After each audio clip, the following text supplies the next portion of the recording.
दोस्तों मैं आपको कुछ चीज़ें बताने चाह रहा हूँ। एक्चुअली जो चीज़ें राफेल को लेकर पहले क्लियर कही गई थी, वो सारी चीज़ें अब होती हुई नहीं दिखाई दे रही हैं, बल्कि उनके ठीक उलट कुछ काम हो रहे हैं, जिनके बारे में मैं आपको संपूर्ण जानकारी दूँगा। लेकिन सबसे पहले मैं बता दूँ, कल की हमारी इस वीडियो को लेकर एक्चुअली मैंने अपने second channel Khandwa defence and affairs के ऊपर ये वीडियो बनाई थी कि भाई 3 जो रफ़ाल हैं, अंतिम 4 रफ़ाल में से वो भारत को हैंडओवर कर दिए गए हैं फ्रांस के अंदर। मैं आपको बता दूं कि डसॉल्ट एविएशन ने नए निर्मित 3 रफ़ाल स्ट्रेसले ट्यूब एयरबेस पर भारत को हैंडओवर किए हैं। और ये एयरबेस कहां पर मौजूद है?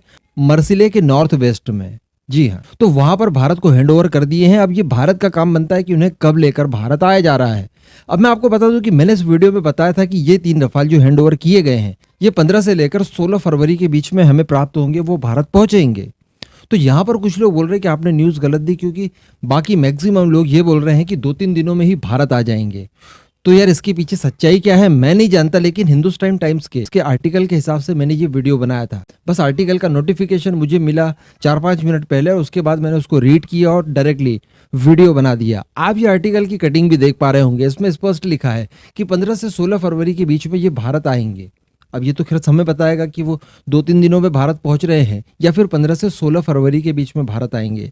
जो भी होगा मैं आपको वीडियो बनाकर क्लियर कर ही दूंगा, लेकिन गलती मेरी भी नहीं है। जो हिंदुस्तान टाइम्स के आर्टिकल में लिखा था एग्जैक्टली मैंने उसी के हिसाब से आपको जानकारी दी। हिंदुस्तान टाइम्स में आपको बता दूं कि डिफेंस के क्षेत्र में काफी रिलायबल मीडिया हाउस है और हम लोग कई वीडियोस इसी के रेफरेंस पर बनाते हैं। अब मैं आपको वो खास न्यूज दे दूं जिसके लिए मैंने ये वीडियो स्पेशली बनाया है।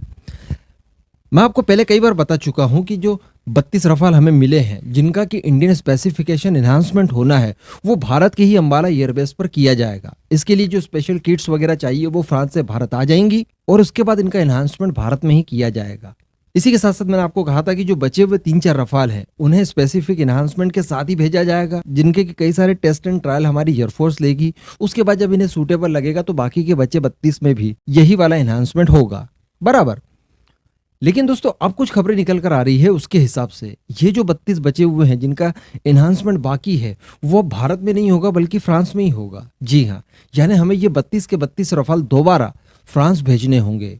यानी ये शिफ्टों में जाएंगे, डायरेक्टली एक साथ नहीं जाएंगे, लेकिन शिफ्टों में हम लोग फ्रांस भेजेंगे। वहां पर इनका इंडियन स्पेसिफिक एनहांसमेंट होगा, उसके बाद ये लौटकर भारत आएंगे।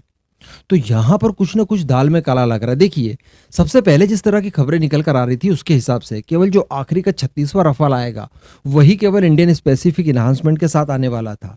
लेकिन फिर बाद में बताया गया कि वो एक के साथ साथ 3 और जो पहले मिलेंगे, जो अभी हमें कल हैंडओवर किए गए, उन्हें भी इंडियन स्पेसिफिक एनहांसमेंट के साथ ही भेजा गया है। तो मेरे हिसाब से इस दौरान फ्रांस और भारत के ऑफिशियल्स के बीच में इसको लेकर कोई बात हो गई होगी और ये चीज़ फाइनल कर ली गई होगी कि भैया इन्हें सबके सब फ्रांस के अंदर ही इन्हांसमेंट करना है, तो क्यों ना ये जो बचे हुए रफाल हैं इन सभी को इन्हांस करके ही डायरेक्टली भेजा जाए। अभी एक पॉइंट ऑफ व्यू से देखा जाए तो ये अच्छी बात है कि इन्हांसमेंट फ्रांस में ही हो, क्योंकि मैं आपको बता दूं कि इसी तरह का एक इन्हांसमेंट हमारी एचएएल ने किया था मिराज 2000 में। और मैं आपको बता दूं कि वो इन्हांसमेंट करने के बाद जब उसके ट्रायल्स लिए गए तो वो फाइटर एयरक्राफ्ट क्रैश हो जाता है। तो ऐसी परिस्थिति में अगर फ्रांस इन्हें इन्हांस करके देता है तो यकीनन इससे एक बेनिफिट भी हमें है कि ये एकदम ओरिजिनल मैन्युफैक्चरर द्वारा ही इन्हांस किया जाएगा, तो कहीं भी गलती की गुंजाइश नहीं बाकी रहेगी। आप समझ रहे जो मैं कहना चाहता हूँ, क्योंकि उनके पास एक पर्याप्त इकोसिस्टम इसके लिए डेवलप किया हुआ है जो कि भारत में नहीं है। लेकिन एक बात ये भी है कि इससे काफ़ी एक्सपीरियंस मिलता हमें, जो कि हमें बाद में कहीं ना कहीं काम ही आता। तो खैर अब जो भी है, इसके ऊपर से पर्दा अभी तक नहीं उठाया गया है कि इनका एनहांसमेंट फ्रांस में क्यों हो रहा है, लेकिन ये तय हो गया है कि अब ये भारत में नहीं बल्कि फ्रांस में ही एनहांसमेंट किया जाएगा। अब ये खबर आपको अच्छी लगी या फिर बुरी, नीचे कमेंट करके जरूर बताइएगा।